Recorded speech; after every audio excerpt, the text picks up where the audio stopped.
ipapakita natin or magbibigay tayo ng tips kung paano nga ba gamitin ang Facebook Story para sa ating pagdinegosyo. Ayan, excited na po ba ang lahat? Ayan, so mag-comment down lang po kayo sa ating comment section below. Then let's proceed. Facebook Story are images or videos that briefly appear for only 24 hours but are designed to provide better visibility. Ayan. So, according to Hootsuite, about 52% of consumers, they say, they want to watch stories that are brief and easy to understand. So, bukod pala doon sa pagpo-post natin sa ating timeline, sa ating newsfeed, yung mga photos, videos na pinopost natin, meron ding isang paraan para makapag-boost pa ng ating mga produkto. At ito na nga po yung ating Facebook story. Ayan. So, alam naman po natin,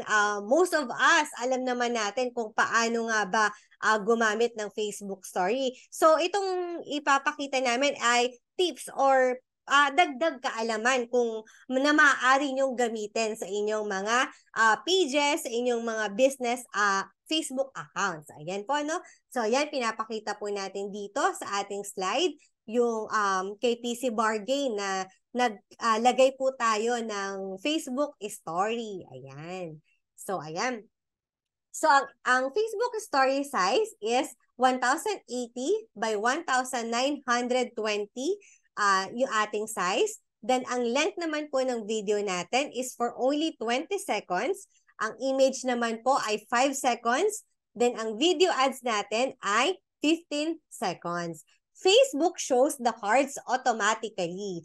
Viewers to hover over watch video button to continue playing the video or keep your finger on the video on mobile. Ayan. So, maaari yan ulit-ulitin ng mga viewers natin. Kapag yan na top na mga viewers natin, maaari yan ulit-ulitin nila para ma-view kung ano nga ba yung pinapakita nating produkto. Yan, no? Bukod dun sa timeline natin, meron din tayong Facebook story. Ayan. So, mabilis lang din po ito. 20 seconds lang para sa video, then 5 seconds naman sa mga images. Ayan. So, ang Facebook story usage natin, ano nga ba yung purpose nito? Bakit ginagamit din ng karamihan sa pagpo-post or sa pag-boost ng kanilang mga market? Yun pala kasi 50% of Facebook users want to explore new products through Facebook stories. Ayan, no? Gusto pala nila yung nakikita din na yung gumagalaw, yung mga, kumbaga, may music, merong, kasi di ba sa Facebook story, nakapaglagay rin tayo ng music doon. So, ang cute lang tignan kapag nagpo-post tayo ng stories natin sa ating mga My Days. Ayan. Then, 46% naman are keen to hear your tips or advice. Ayan pala, no? So, mas lamang yung pagpo-post, yung nakikita ng mga viewers natin dun sa story natin kapag meron silang tinitingnan na mga bagong produkto. So, ayan, one way talaga para makapag-boost tayo ng ating mga produkto is to post FB story. Pwede kapag nag-post kasi yung timeline, mag-post ka na rin agad sa story mo. O, di ba? Dalawang marketing strategy na ang ginawa mo kaagad. Dalawang way na yun para makita mas mapadami pa yung mga viewers mo. Kung ayaw nila nagbabrowse kasi merong mga Facebook viewers na ayaw nila nang masyado nagbabrowse ng timeline. Doon lang sila sa Facebook story. Ayan, from there, maaari mong i-promote yung produkto mo.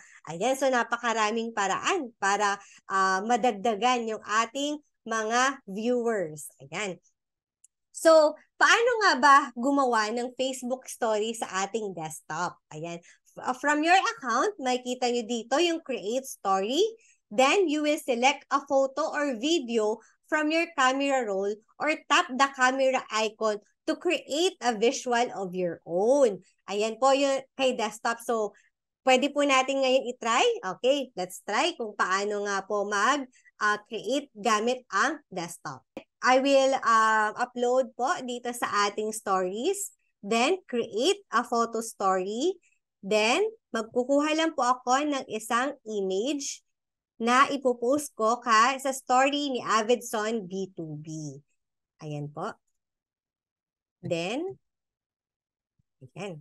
Ayan, kitang-kita na ang ating kine-create na story. So, I will share na po yung ating story. Then, automatic po yan mapupunta sa story ni Avidson.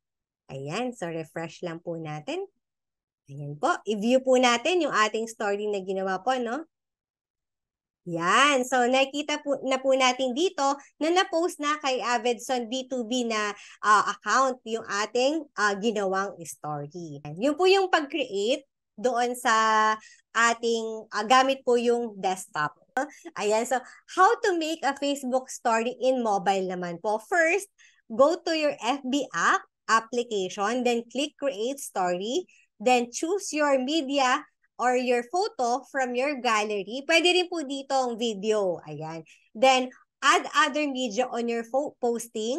Kung gusto niyo naman po na meron siyang location, gusto niyo ng may music siya, ayan. Kung gusto niyo ng mga emojis, pwede niyo po yan na i-customize. For sure, alam naman po yan ng karamihan. Ayan po. Then, after nyo mag-select ng gusto nyong music or appropriate music para dun sa ipopost yung items, pwede nyo na po siyang i-share yung ways natin on how to create a Facebook story on media. So, di ba nakapag-post na nga po tayo ng ating mga Facebook stories, makikita rin po dito yung mga viewers, kung sino-sino yung mga nag-view ng ating mga account. So, kung ilan ang viewers ng iyong story. So, kung meron kang 1,000 na followers, kalahati lang nun, 500. Diba? Napakarami mo ng viewers nun na maaaring na-catch nila yung produkto mo na, kumbaga, wow, napusuan nila yung produkto mo. 500 nun na mga maaaring mong maging customer, na-catch nila yung attention mo. Ibig sabihin nun, posible yung 500 order sa'yo, di ba? So, napakaraming paraan talaga naman kung paano natin ma-boost yung ating digital marketing, yung ating mga produkto. Ayan po. Then, yan. So, ayan, that's it for today, mga kanegosyo. So, kung napupusuan nyo po yung mga ating featured product for today, just tap us po or ang ating mga sales assistants, Luzon, Visayas, Mindanao, meron po kami mga kasama. At maging sa abroad, meron rin po kami mga kasama dyan. So, just let us know po, ano? So, ayan, maraming salamat po sa araw na ito. Una nga po, syempre sa ating Panginoon, nakaraos muli tayo na makapag-present ng maaaring pagkakitaan ng maraming Pilipino or maging mga ibang lahi po na maaaring nilang pagkakitaan, maaaring dagdag income sa ating pang-araw-araw po. Ano po? So maraming salamat po sa ating mga viewers, sa ating mga sales assistants na palaging nandyan na kasama po natin araw-araw. Yan, maraming salamat po. Then i-follow nyo po kami sa ating social media accounts from Facebook, Instagram, and YouTube, and TikTok accounts, Avidson B2B, at ang ating website, avidson-business.com.